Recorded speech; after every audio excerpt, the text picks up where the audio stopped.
السلام علیکم ورحمۃ اللہ وبرکاتہ. آپ لوگ قریب آ جائیے، کچھ سوال ہے بھی.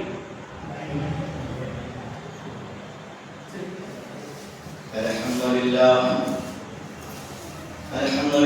نحمده ونستعینه ونستغفره ونؤمن به ونتوکل علیہ ونعوذ باللہ من شرور انفسنا ومن سیئات اعمالنا من يهده الله فلا مضل له ومن يضلل فلا هادي له واشهد ان لا اله الا الله وحده لا شريك له واشهد ان محمدا عبده ورسوله اما بعد فان خير الحديث كتاب الله وخير الهدي هدي محمد صلى الله عليه وسلم وشر الامور محدثاتها وكل محدثه بدعه وكل بدعه ضلاله وكل ضلاله في النار.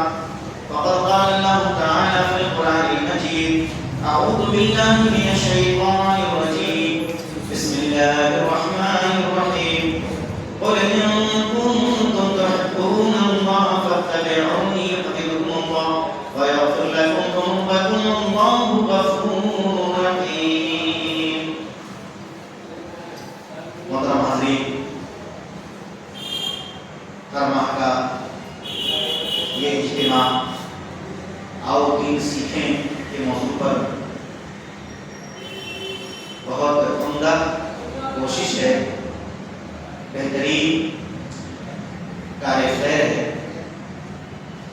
اور اس زندگی میں دین سیکھنے سے بڑا کوئی کام ہے بھی نہیں، کیونکہ اگر ہم نے دین سیکھ لیا تو آخرت ہمارے لیے بہت خوشگوار ہوگی، اور اس زندگی میں ہم نے دین کو سیکھنے میں وقت نہیں دیا اور اس کی جانب توجہ نہیں کی، دین کو ہم نے سیکھنے کی کوشش نہیں کی، تو قیامت کے دن خسارے کے سوا کچھ ہاتھ نہیں لگنے والا ہے. لہذا دین سیکھنا اہم ترین مشغلہ ہے، بہترین کار خیر، اور یہی کامیابی کا ذریعہ بھی ہے. اس مناسبت سے آج کا جو موضوع ہے کہ اللہ کن لوگوں سے پیار کرتا ہے، محبت کرتا ہے، ایک جملے میں بھی اس کا جواب ہے.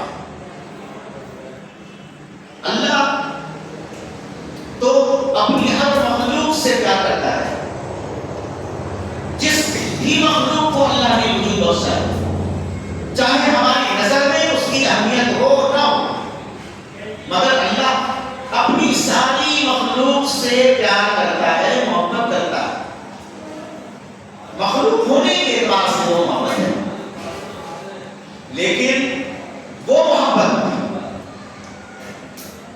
جو خاص محبت ہے، وہ محبت جس میں اللہ کی نظر عنایت، نظر کرم، مہربانیاں، اللہ وحدہ لا شریک کی رضامندی، اس کی خوشنودی اور اس کی طرف سے ملنے والی بشارت کے شامل ہے. وہ محبت اللہ تعالیٰ صرف ان بندوں سے کرتا ہے جو بندے روئے زمین پر اللہ کے نبی صلی اللہ علیہ وسلم کی اطاعت کر رہے ہیں، فرمانبرداری کر رہے ہیں. ان کے علاوہ اللہ تعالیٰ کسی اور بندے سے یہ محبت نہیں کرتا. اللہ کا کسی کو روزی دینا محبت نہیں ہے، کسی کو دولت عطا کر دینا محبت نہیں ہے. یہ تو اللہ تعالیٰ کی اپنی قدرت ہے، اس کی حکمت ہے، اس کی مشیت ہے، اس کی ربانیت ہے، اس کی حاکمیت ہے، اس کا فیصلہ ہے. اس نے پیدا کیا ہے، وہ روزی رساں ہے، روزی دے گا، اسباب مہیا کرائے گا. وہ تو خالق ہے، مالک ہے، رازق ہے، حاکم ہے. لیکن جس بندے کو گناہوں سے بچانے کے لیے راستہ ہموار کر دے، جس کو دین کی سمجھ دے دے، جس کو راہ راست پر لگا دے، جس کو صحیح منہج سے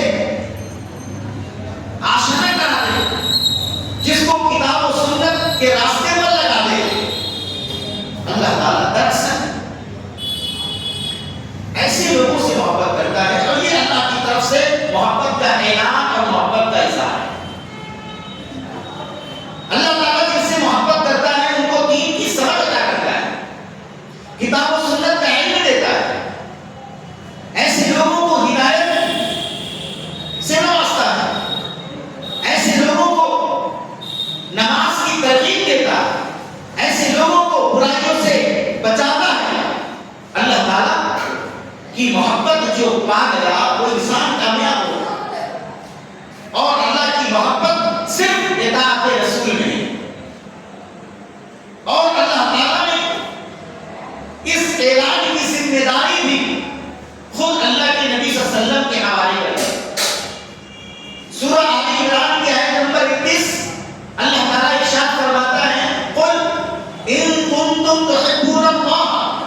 پیار کرے محبت کرے فاتبعونی تو اے لوگوں آؤ میری پیروی میں لگ جاؤ میری اطاعت سیکھو کرو میری اطاعت یحببکم اللہ بس اللہ تم سے بھی محبت کرے گا وَيَغْفِرْ لَكُمْ ذُنُوبَكُمْ اور تمہاری غلطیوں کو لغزشوں کو گناہوں کو معاف بھی کر دے گا واللہ غفور رحیم اور اللہ تو یوں بھی غفور رحیم ہے. تو اس آیت کے ضمن میں جو بات ہمیں سمجھنی ہے وہ یہ کہ بندہ چاہے کہ اللہ ہم سے محبت کرے تو اس کی ایک ہی ترکیب ہے اس کا ایک ہی راستہ ہے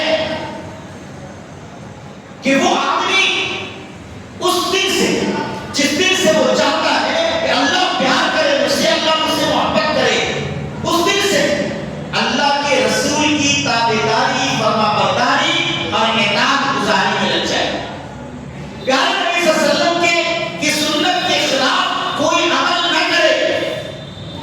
اللہ کے نبی صلی اللہ علیہ وسلم نے جن کاموں کے کرنے کی اجازت دی اس کو کرنے میں لگ جائے جن باتوں سے روکا منع کیا اس سے رک جائے. اگر کوئی انسان ایسا عمل کرنے لگتا ہے تو وہ انسان اللہ تعالیٰ کا محبوب ترین بندہ بن جاتا ہے. تو اللہ کے نبی صلی اللہ علیہ وسلم کی اطاعت کو اللہ تعالیٰ نے اپنی محبت کا ذریعہ بنایا ہے. نبی کی اطاعت ہوگی تو اللہ محبت کرے گا. نبی صلی اللہ علیہ وسلم کی اطاعت نہ ہوگی پروردگار عالم کو اس کی کوئی پرواہ نہیں ہے کہ وہ کتنی رکعتیں پڑھتا ہے.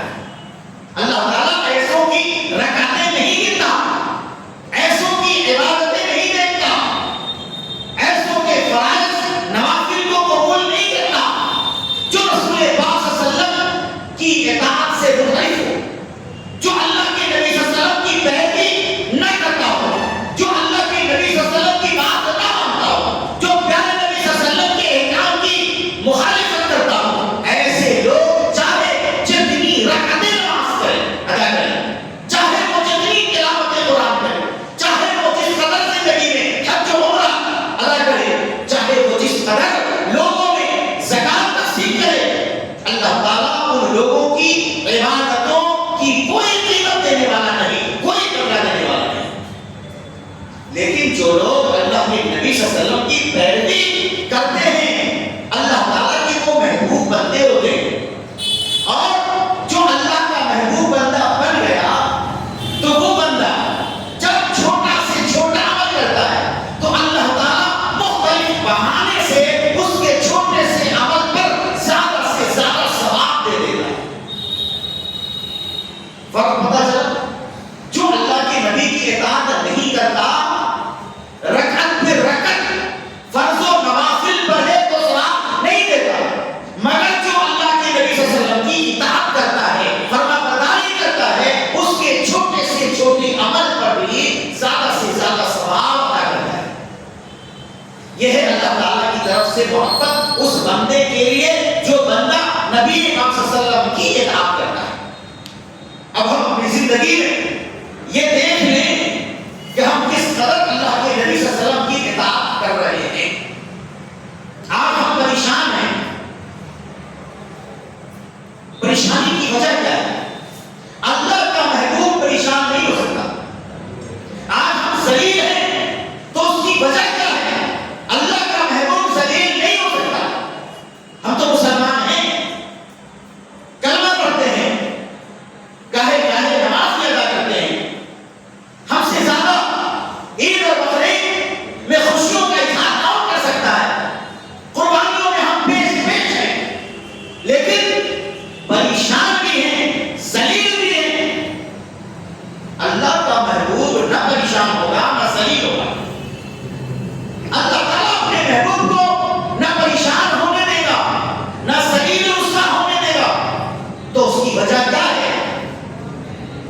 اس کی وجہ یہ ہے کہ ہم بہت سارے اعمال اسلامی اعمال بڑے جوش و خروش کے ساتھ انجام دیتے ہیں مگر دل میں اللہ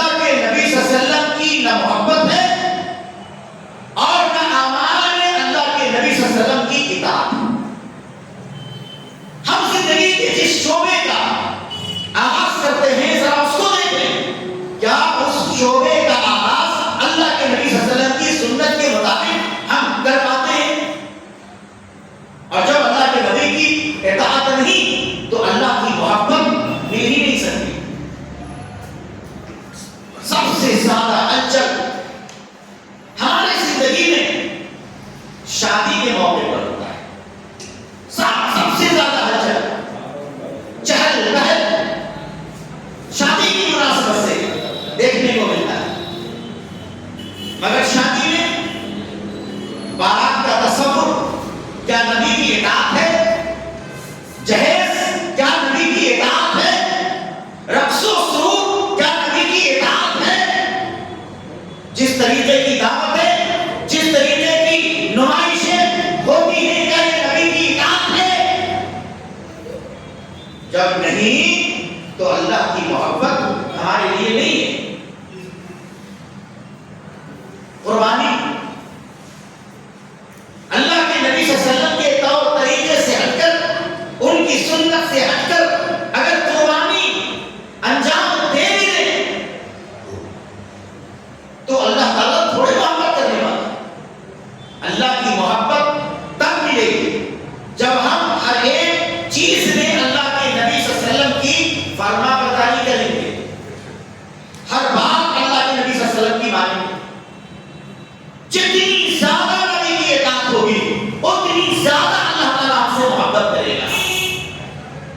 سورہ نساء میں پروردگار عالم ارشاد فرماتا ہے، یا ایھا الذین آمنوا اطیعوا اللہ واطیعوا الرسول واولی الامر منکم فإن تنازعتم فی شیء فردوہ الی اللہ والرسول۔ اے ایمان والو، تم اللہ کی پیروی کرو، اللہ کے رسول کی اطاعت کرو، واولی الامر منکم، اور تمہارے جو ذمہ دار حضرات ہیں تم ان کی بھی بات مانو، تم ان کی بھی پیروی کرو۔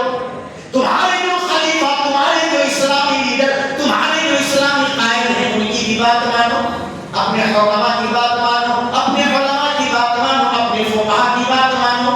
اسلامی سلطنت میں نظام چلانے والے قائد کی، رہبر کی، لیڈر کی بات مانو۔ مگر آگے کیا ہے؟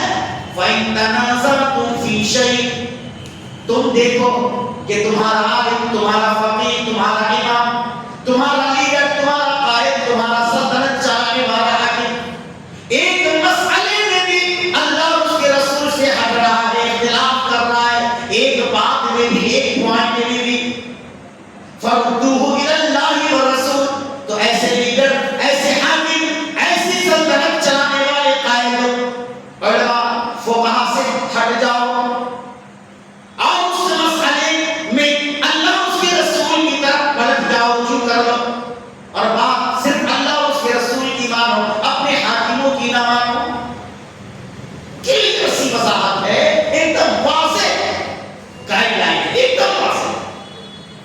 بہت سارے لوگوں کو اللہ تعالیٰ نے کائنات میں اسی احترام بنایا ہے جن کی عزت ہمارے اوپر لازم ہے، لابدی ہے اور ضروری ہے۔ ان میں سبھی علماء کرام، سبھی فقہائے اعظام، اور صرف علماء کرام اور فقہائے اعظام ہی نہیں بلکہ اسلامی اسٹیٹ کے ذمہ دار، مختلف مناصب پہ فائز لیڈران، ان کو بھی اللہ تعالیٰ نے حق دیا ہے کہ ان کی عزت کی جائے، مگر ان کی عزت اسلام کے احکام کے دائرے میں، اللہ اور اس کے رسول کے فرمان کے دائرے میں عزت ملے گی۔ اگر وہ اللہ اور اس کے رسول کے قانون سے ہٹ جائے، اللہ اور اس کے رسول کے احکام سے روگردانی پہ حملہ ہو جائے، اختلاف میں پڑ جائیں، تو اللہ تعالیٰ اس بات کی اجازت نہیں دیتا ہے کہ اس وقت بھی کسی عالم کی، کسی فقیہ کی اور کسی لیڈر کی بات مانو۔ چھوڑو، چھوڑو،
فرما رہا ہے کہ اگر تمہارے علماء کرام، تمہارے امراء نظام ایک مسئلے میں بھی اللہ اور اس کے رسول کی خلاف ورزی کا حکم دیں، ایک مسئلے میں بھی اگر نزاع ہو جائے، تفریق ہو جائے، جھگڑا ہو جائے، تو تم ان کے ساتھ جھگڑا نہ کرو، تم ان کے ساتھ لڑائی میں نہ کود پڑو۔ فَرُدُّوهُ إِلَى اللَّهِ وَالرَّسُولِ، تو تم اس مسئلے کو اللہ اور اس کے رسول کی طرف لوٹا دو۔ دیکھو کہ قرآن کیا کہتا ہے، دیکھو کہ نبی کا فرمان کیا کہتا ہے۔ جو مسئلہ، جو بات قرآن سے ثابت ہو جائے، حدیث رسول سے ثابت ہو جائے، اسے مان لو۔ ایک دم واضح بیان۔ کیوں؟ اس لیے کہ جب ہماری یہ کوشش ہوگی کہ ہم تو نبی کے متبع ہیں، ہمیں تو اللہ کے رسول کی پیروی کرنی ہے، ہم تو رسول اللہ کو دیکھیں گے، ان کے عمل کو دیکھیں گے، ان کے فرمان کو دیکھیں گے، تو آپ کی یہ خواہش، آپ کی یہ محنت، آپ کی یہ کوشش اللہ کی محبت کو آپ کی طرف متوجہ کرے گی، کیونکہ اللہ نے یہی حکم دیا ہے۔ قُلْ إِن كُنتُمْ تُحِبُّونَ اللَّهَ فَاتَّبِعُونِي يُحْبِبْكُمُ اللَّهُ۔ اے میرے نبی، آپ دنیا والوں میں اعلان کر دیجئے کہ اگر تم چاہتے ہو کہ رب تم سے محبت کرے، اللہ تم سے پیار کرے، تو اے لوگوں تم نبی پاک صلی اللہ علیہ وسلم کی پیروی میں لگ جاؤ۔ یہ حکم اللہ نے دیا، اور ہم دیکھتے ہیں کہ جب علماء آپس میں جھگڑ رہے ہیں، امیر آپس میں جھگڑ رہے ہیں، یہ صحیح ہے، وہ کہہ رہا ہے وہ صحیح ہے، ٹھیک ہے، علماء کرام کے درمیان ہے، فقہاء کرام کے درمیان ہے، ائمہ اعظام کے درمیان ہے، ہم کھینچا تانی میں کیوں پڑے؟ ہم یہ جوخم کیوں اٹھائیں؟ ایک ان کا فرقہ بن گیا، ایک ان کا فرقہ بن گیا، اور آپس میں کھانا جنگی شروع ہو گئی۔ اللہ کہتا ہے آپس میں نزاع مت کرو، جنگ مت کرو، آپس میں تفرقے بازی مت کرو، اختلاف مت کرو۔ اور ہم طبقوں میں بٹ گئے، فرقوں میں بٹ گئے، کیوں؟ جب علماء نے، فقہاء نے، اماموں نے قرآن و سنت سے کسی وجہ سے اختلاف کیا، ہم ان کے اختلاف کے ساتھ ہو گئے، ایک فرقہ ہم بن گئے، دوسرا ہم سے مسئلہ بیکار ہوا کہ آپ نے رسول اللہ کی اتباع چھوڑ کر امام کی پیروی کی، لہذا جھگڑا شروع ہو گیا۔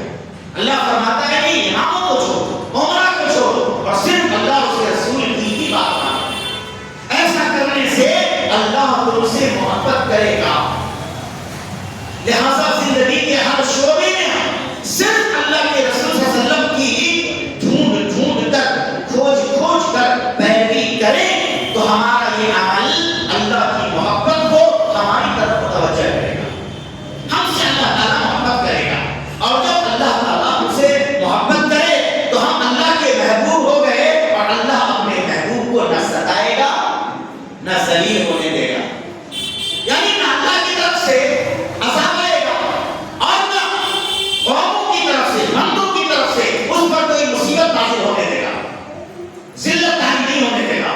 اللہ تعالیٰ اس کی عزت افزائی کرے گا دنیا میں۔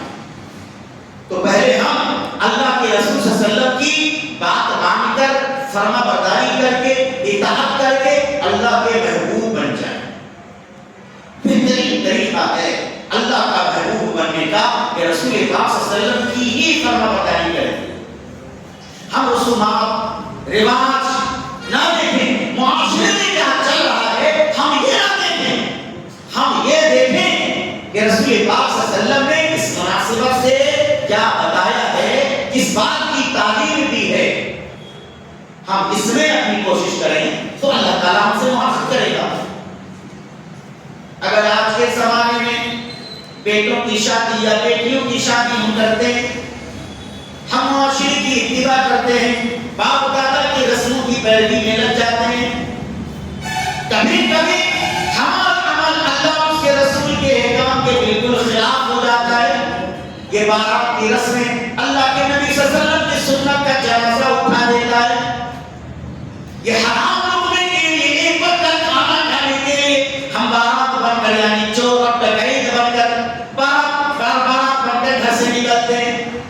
تھوڑی دیر کی یہ دنیاوی شان و شوکت ہمیں پیاری سہارے دی جاتی ہے، اور اس محفل تک، مجلس تک پہنچا دیا جاتا ہے، وہاں لقمے تک ہمارے سامنے چھو دیا جاتا ہے کہ دنیا کی جھوٹی عزت کی خاطر اللہ کے رسول کی نافرمانی ناقدری ہو رہی ہے.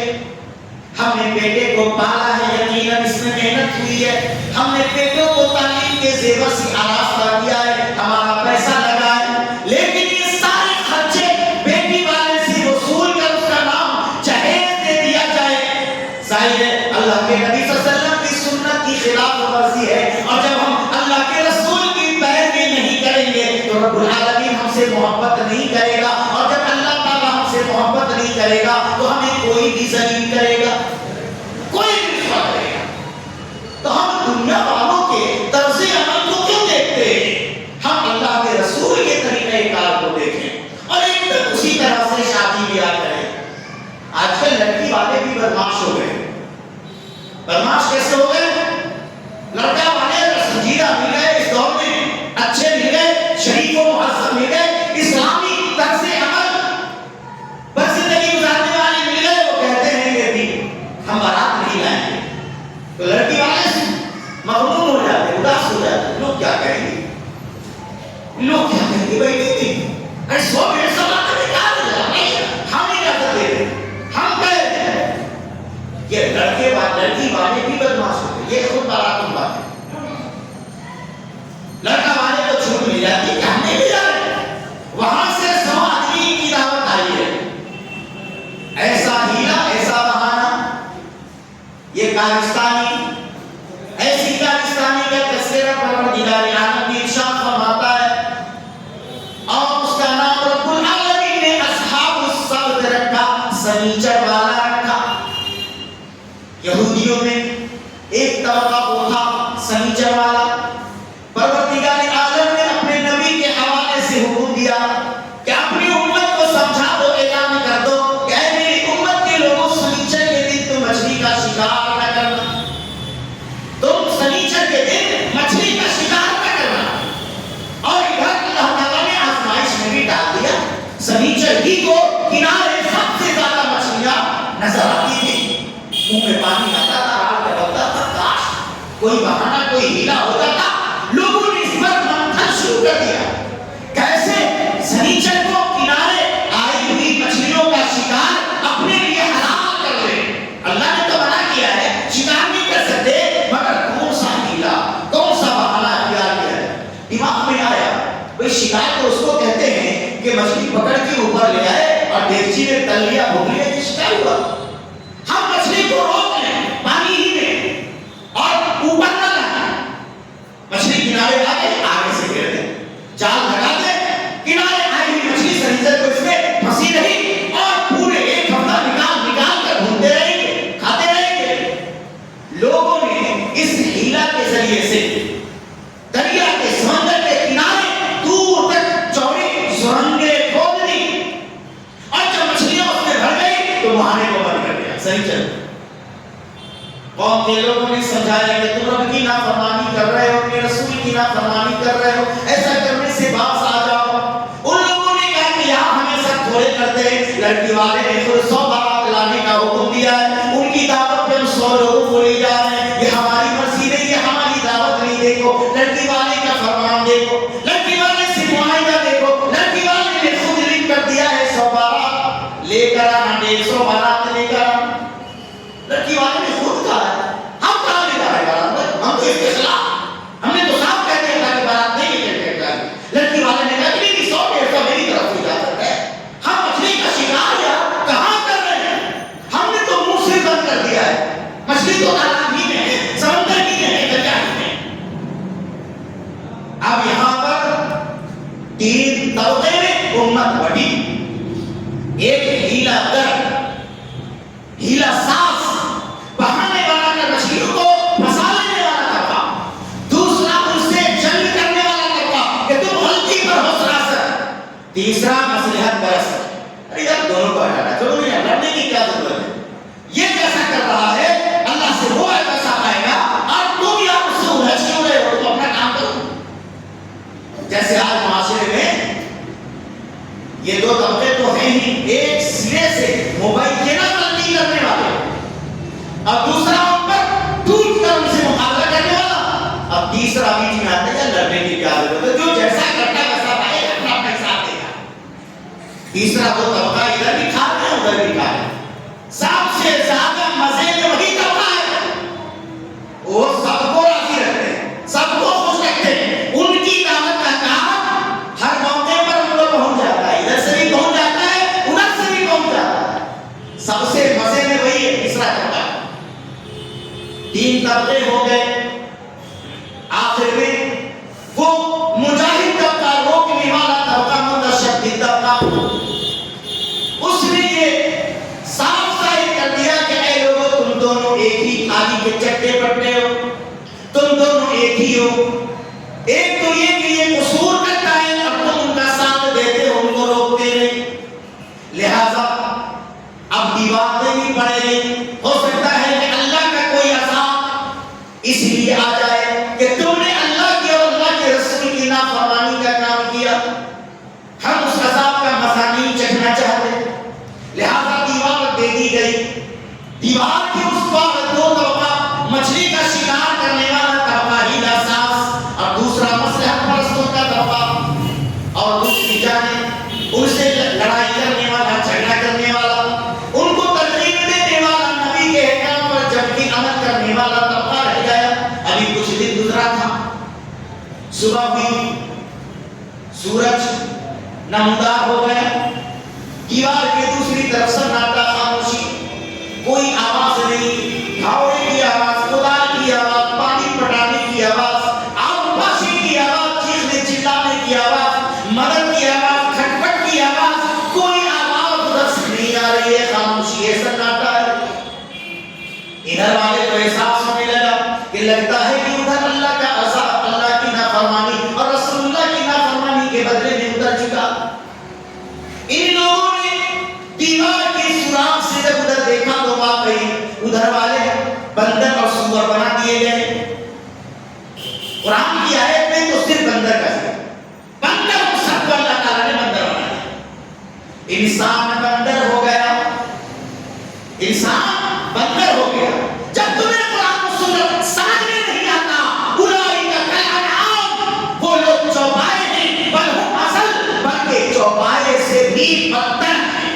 چوپائے مویشی جانور کو چوپایا, انعام کہا گیا ہے. گائے, بھیڑ, بکرا, اونٹ. اللہ نے پہلے کہا کہ جن کو قرآن سمجھ میں نہیں آتا, جن کو نبی کا فرمان سمجھ میں نہیں آتا, جن کو قرآن و سنت کی سمجھ نہ ہو, جو سمجھنا بھی نہیں چاہتا, اولئک کالانعام, ایسے لوگ مویشیوں کی طرح ہے, گائے بیل کی طرح ہے, اونٹ اور بکرے کی طرح ہے. بل ہم اصل, بلکہ یہ اونٹ بکرا کہیں اچھا, ان سے بھی بدتر ہے. یعنی خنزیر, سور جیسے ہیں, گدھے جیسے, پلید و ناپاک و نجس جانور جیسے ہیں. قرآن و سنت نہ سمجھ میں آئے تو دنیا کی کون سی بات سمجھ میں آئے گی بھائی؟ ہدایت کی بات نہیں سمجھ میں آئی. چوپائے, اور اللہ تعالیٰ نے ثابت کر دیا کہ تم انسان نہیں, تم تو جانور ہو, بندر بنا دیا اللہ تعالیٰ نے. دیوار توڑی گئی. ادھر سے سمجھانے والے لوگ ادھر گئے, ان سے بات چیت کی, دیکھا کہ وہ سارے بندر بنے ہوئے لوگ رو رہے ہیں. ان لوگوں نے کہا کہ منع کرتے تھے نا, سمجھاتے تھے نا, وہ گردن ہلاتے تھے, بول نہیں پاتے تھے, کہ یہ سچ مچ بندر ہو چکے تھے, اور بندر انسان کی زبان نہیں بول سکتا. وہ سر ہلا کر کہنا چاہتے تھے کہ جس وقت ہم اللہ کی اور اللہ کے رسول کی نافرمانی کر رہے تھے, ہم جس وقت بارات لے جا رہے تھے, پٹاخے پھوڑ رہے تھے, جس وقت ڈھول تاشے اور ناچ گانے کر رہے تھے, اس وقت واقعی آپ لوگوں نے سمجھایا تھا کہ یہ شرک ہے, یہ بدعت ہے, یہ گمراہی ہے, یہ ضلالت ہے, یہ اللہ اس کے رسول کی نافرمانی ہے. اب سمجھ میں آئے گا, عذاب آ جائے تب سمجھ میں آئے گا, ظالم حکومت مسلط ہو جائے تب سمجھ میں آئے گا کہ ہم نے اللہ اور اس کے رسول کی نافرمانی کی ہے. اس سے پہلے کیوں نہیں سمجھ میں آیا؟ تو ان بندروں سے کہا کہ کیا ہم نے سمجھایا تھا نا کہ مچھلی کا شکار اس طرح ہیلے مارنے سے مت کرو؟ تو لوگوں نے کہا کہ ہاں سمجھایا تھا ہم لوگوں, مگر ہم نے ایک نہ سنا. اور حدیثوں میں آتا ہے کہ کچھ ہی دنوں کے بعد پھر ان کا دوسرا عذاب آیا, اور اس عذاب میں وہ سب کے سب مرے, ختم ہو گئے, مٹا دیا اللہ تعالیٰ نے نقشے سے. اللہ کی اور اس کے رسول کی بری نافرمانی کب تک کرو گے, کب تک چلے گا اللہ کی رسول کی نافرمانی, کب تک؟ اچھا اب تم چل رہا ہے, برسوں سے بارات کی رسم, برسوں سے جہیز کی رسم,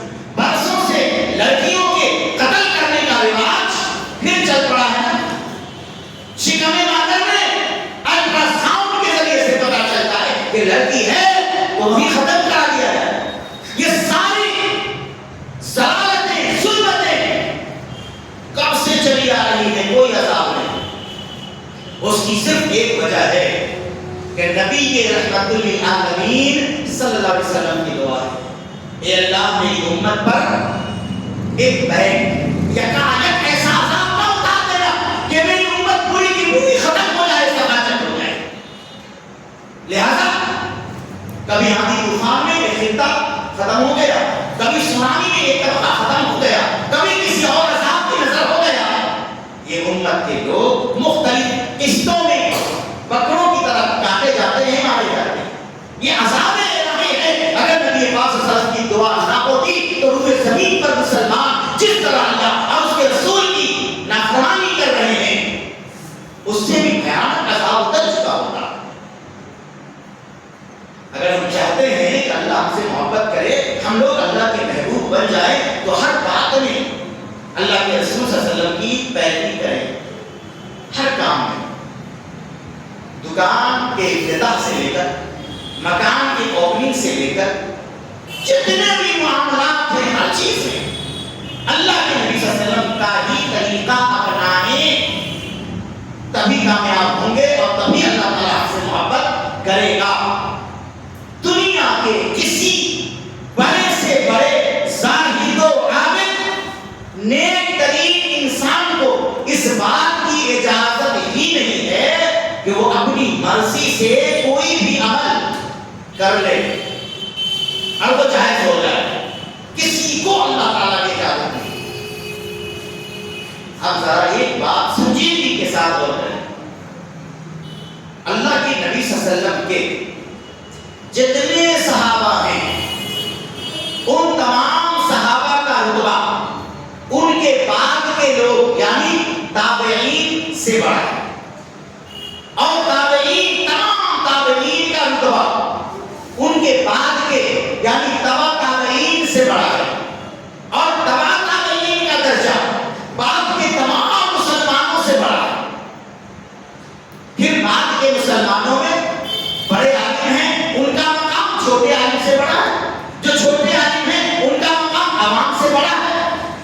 لیکن مجموعی طور پر سب سے بڑا رتبہ امت نے مجموعی طور پر کن کا تمام صحابہ ہے. صحابہ میں سب سے بڑا رتبہ ابو بکر صدیق رضی اللہ عنہ کا, پھر ان کے بعد عمر فاروق رضی اللہ عنہ کا, پھر ان کے بعد عثمان غنی رضی اللہ عنہ کا, پھر ان کے بعد حضرت علی رضی اللہ عنہ کا, اور ان کے بعد تمام صحابہ کا. صحابہ سے افضل کوئی طبقہ ہو ہی نہیں سکتا.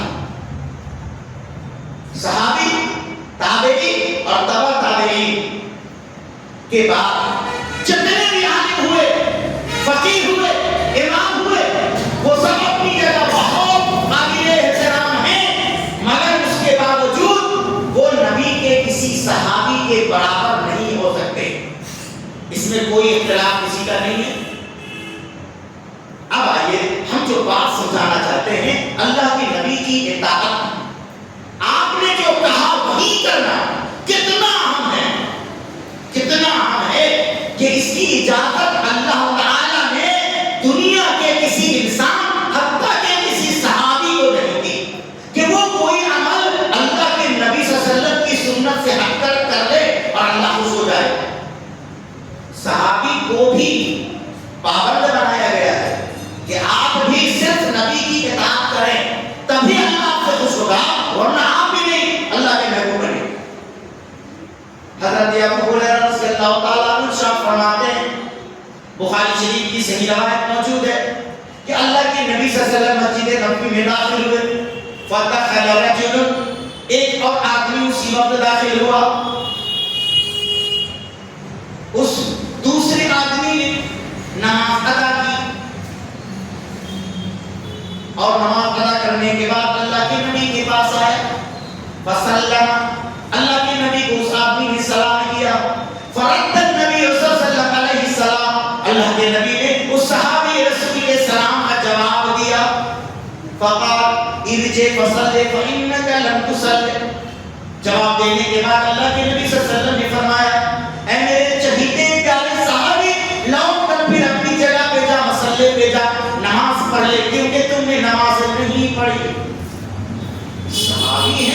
ان کی نماز میں کیا خرابی تھی، ان کی نماز میں کیا کوتاہی تھی، ان کی نماز میں کیا کمی تھی کہ اللہ کے نبی نے سینے سے ان کی نماز کو باطل قرار دیا، کہا کہ تم نے نماز پڑھی ہی نہیں، تمہاری نماز ہوئی ہی نہیں۔ دوبارہ گئے، پھر نماز پڑھا، پھر آ کے سلام کیا، سلام کا جواب دیا، اور اللہ کے نبی نے پھر وہی کہا ارجع فصلی فإنک لم تصلی۔ پھر گئے تیسری بار نماز پڑھی، اللہ کے نبی کے پاس آئے، سلام 3 مرتبہ یہ واقعہ دہرایا گیا۔ اللہ کے رسول صلی اللہ علیہ وسلم نے پھر یہی کہا کہ جاؤ جاؤ پھر سے پڑھو، تم نے نماز نہیں پڑھی۔ اس صحابی رسول نے فرمایا اے اللہ کے نبی صلی اللہ علیہ وسلم، جو نماز میں نے پڑھی اس سے بہتر، اس سے اچھی نماز پڑھنا مجھے نہیں آتی ہے۔ ہم تو ایسے ہی پڑھتے ہیں، ہم نے یہی سیکھا ہے۔ نماز میں کمی کیا تھی؟ قیام کر رہے تھے، رکوع کر رہے تھے، سجدہ کر رہے تھے۔ آج کل کے مسلمانوں سے اچھی نماز پڑھ رہے تھے، کیونکہ قیام اور رکوع اور سجدہ نبی سے سیکھا تھا، نبی کو دیکھ کر سیکھا تھا، اس لیے آج کے مسلمانوں سے بہتر نماز ادا کر رہے تھے۔ نماز کے اندر قرآن کی تلاوت بھی کر رہے تھے، رکوع میں تسبیح اور سجدے میں تسبیح بھی پڑھ رہے تھے۔ کہا نے آپ وہ دعائیں بھی کر رہے تھے جو دعائیں نبی نے سکھلائی تھی، غلطی کہاں تھی؟ اللہ کے نبی سے کہا فعلمنی یا رسول اللہ، اے اللہ کے رسول مجھے علم دے دیجئے، سنت کا علم دے دیجئے، جس سنت پر عمل کرنے سے عمل مقبول ہوتا ہے ورنہ مردود، ہمیں وہ علم دے دیجئے کہ جس پر عمل کرے تو ہماری نماز صحیح ہو جائے۔ اب اللہ کے نبی صلی اللہ علیہ وسلم نے کہا کیا ہو، اونٹ اب آیا باہر کے لیے، پہلے ہی تو کوئی پوچھ لینا چاہیے، پہلی مرتبہ میں نہیں پوچھا، اللہ کے نبی بنا پوچھے کیا بتا بولو، تاکہ اس کی اہمیت اس آدمی پر منتشر ہو جائے کہ اپنے سے پڑھی گئی نماز نہیں ہوتی جب تک کہ وہ نماز سنت رسول کے طریقے پر نہ ادا کر لی جائے، اور سنت سے ہٹ کر صحابی نماز پڑھے تو نہیں ہوگی، امام اگر نماز پڑھے تو ہو گئے، صحابی سے بڑا درجہ کسی امام کا نہیں ہے۔ امام کی نماز اگر نبی کی نماز کے خلاف ہے، امام صحابی کی نماز، صحابی کی نماز اگر نبی کی نماز کے خلاف ہے تو صحابی کی نماز نہیں ہوتی۔ اگر امام کی نماز پیارے نبی صلی اللہ علیہ وسلم کی سنت کے خلاف ہے تو امام کی بھی نماز نہیں ہوتی۔ مگر امام چونکہ مجتہد ہیں، انہوں نے اجتہاد کیا، ان کو لگا کہ یہی صحیح ہے، تو اللہ کے نبی نے کہا کہ اجتہاد کرنے کے بعد اگر غلطی ہو جائے تو بھی مجتہد کو یعنی امام کو ایک ثواب ملے گا۔ لیکن ہم پر یہ واضح ہو گیا کہ امام صاحب کا یہ عمل سنت کے مطابق نہیں ہے، امام صاحب سے اجتہاد میں غلطی ہوئی ہے، پھر بھی ہم اسی کو مانیں تو یہی تقلید ہے اور یہ جرم ہے۔ قرآن کہتا ہے امام صاحب سے غلطی ہوئی، فَإِن تَنَازَعْتُمْ فِي شَيْءٍ، ایک مسئلے میں اگر غلطی ہوئی، اختلاف ہوا، تو ان کی بات نہ مانو، اللہ اس کے رسول کی بات مانو۔ تو اللہ کے نبی نے اپنے صحابی سے فرمایا اِذَا قُمْتَ إِلَى الصَّلَاةِ، اے میرے چہیتے پیارے صحابی، اگر نماز پڑھنے کا ارادہ ہو تو سب سے پہلے آ کر کے کھڑے ہو جاؤ، فَكَبِّرْ اللہ اکبر کہو، فَقْرَأْ مَا تَيَسَّرَ مَعَكَ مِنَ الْقُرْآنِ، اور جو قرآن تمہیں آسانی سے یاد ہو وہی پڑھو، ضروری نہیں ہے کہ سورہ بقرہ، سورہ آل عمران اور سورہ نساء پڑھو، جو تم کو آسانی سے پڑھا جائے نماز میں وہ تھوڑا سا پڑھ لو۔ سورہ فاتحہ جو آسان تر ہے، اس کے بعد کچھ آیتیں جو آسان ہے تمہارے لیے پڑھ لو، اس کے بعد ثم کبر، پھر اللہ اکبر کہو، فرکع، پھر رکوع میں جاؤ۔ اب رکوع میں جو چیز سکھلائی جو نہیں تھی صحابہ کے نماز میں، وہ چیز کیا تھی؟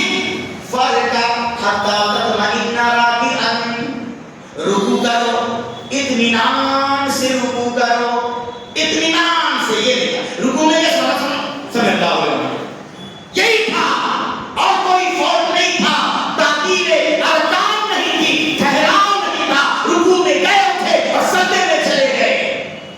حتی تطمئن راکعا، رکوع میں دھڑپڑی نہ کرو، جلد بازی نہ کرو، عجلت سے کام نہ لو، اطمینان سے رکوع کرو۔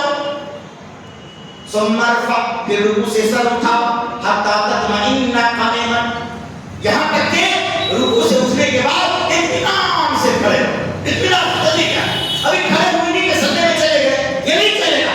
یہ نماز نبی کی نماز نہیں ہے. اگر صحابی ایسی نماز پڑھے تو ان کی نماز نہیں ہوتی. کوئی امام یا امام کا مقتدی ایسی نماز پڑھے گا تو اس کی نماز نہیں ہوگی. اس کے بعد اللہ کے نبی نے فرمایا فسجد، پھر سجدہ کرو حتی تطمئن ساجدا، یہاں تک کہ اطمینان سے سجدہ کرو.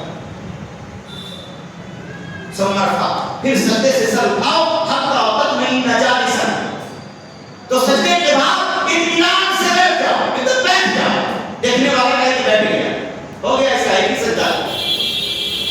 اہل حدیث جب کہیں نماز پڑھاتا ہے تو لوگوں کو شک ہونے لگتا ہے کہ امام صاحب بول گئے دوسرا سجدہ کریں گے. اللہ کے نبی صلی اللہ علیہ وسلم کے بارے میں بھی صحابہ کو کبھی کبھی یہی گمان ہوتا تھا کہ لگتا ہے اللہ کے نبی دوسرا سجدہ کرنا بھول گئے.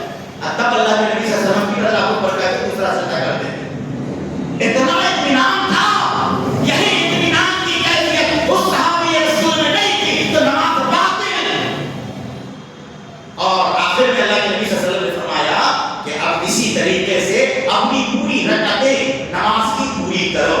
نماز قائم ہو گئی. بولے کنتم تحبون اللہ فاتبعونی یحببکم اللہ. اے نبی آپ دنیا والوں میں اعلان کر دیجئے کہ اگر تم یہ چاہتے ہو کہ اللہ تم سے محبت کرے تو تم رسول کی اتباع میں لگ جاؤ، رسول کی پیروی کرنے لگ جاؤ.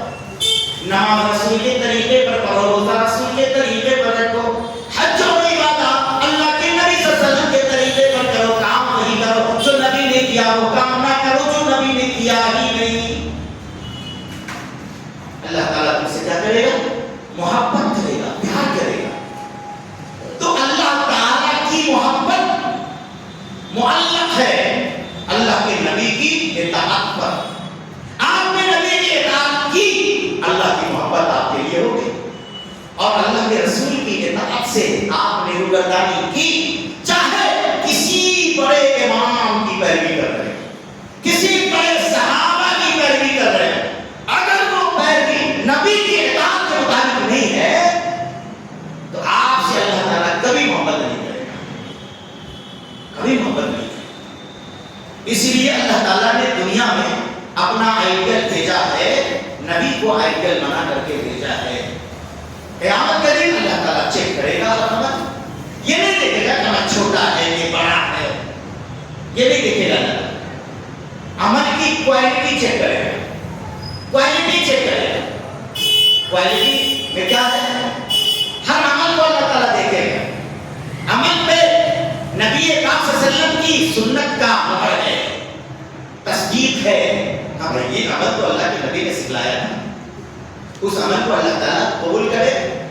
عمل بڑا سے بڑا ہے، پہاڑ جیسا ہے، مشکل سے مشکل ہے، قیمتی سے قیمتی ہے، مگر اللہ کے نبی کی سنت کی مہر نہیں ہے، یعنی نبی سے ثابت نہیں ہے تو برباد. بلکہ اللہ ناراض ہو جائے گا کہ تم نے یہ کہاں سے کر لیا، کیسے کر لیا، کیوں کر لیا. کرنا یہ تھا نا اللہ کے نبی صلی اللہ علیہ وسلم کی سنت کے مطابق. چھوٹا سے چھوٹا بھی عمل کریں گے تو وہ نجات کا ذریعہ بنے گا. اور اللہ کے نبی صلی اللہ علیہ وسلم کی سنت سے ہٹ کر بڑا سے بڑا بھی عمل کریں تو وہ آپ کی بخشش کا نہیں بلکہ جہنم میں جانے کا ذریعہ بن جائے گا. زندگی میں آپ صرف ایک محنت کریں، کوشش کریں کہ آپ کا ہر عمل اللہ کے نبی صلی اللہ علیہ وسلم کے طریقے پر ہو. اس محنت سے اللہ تعالیٰ آپ سے محبت کرے گا، کیونکہ رسول اللہ صلی اللہ علیہ وسلم کی اطاعت سے اللہ تعالیٰ خوش ہوتا ہے. ایسے لوگوں سے اللہ تعالیٰ محبت کرتا ہے. اللہ تعالیٰ سے دعا ہے کہ رب العالمین ہم سارے مسلمانوں کو اپنے حبیب صلی اللہ علیہ وسلم کا پیروکار بنائے.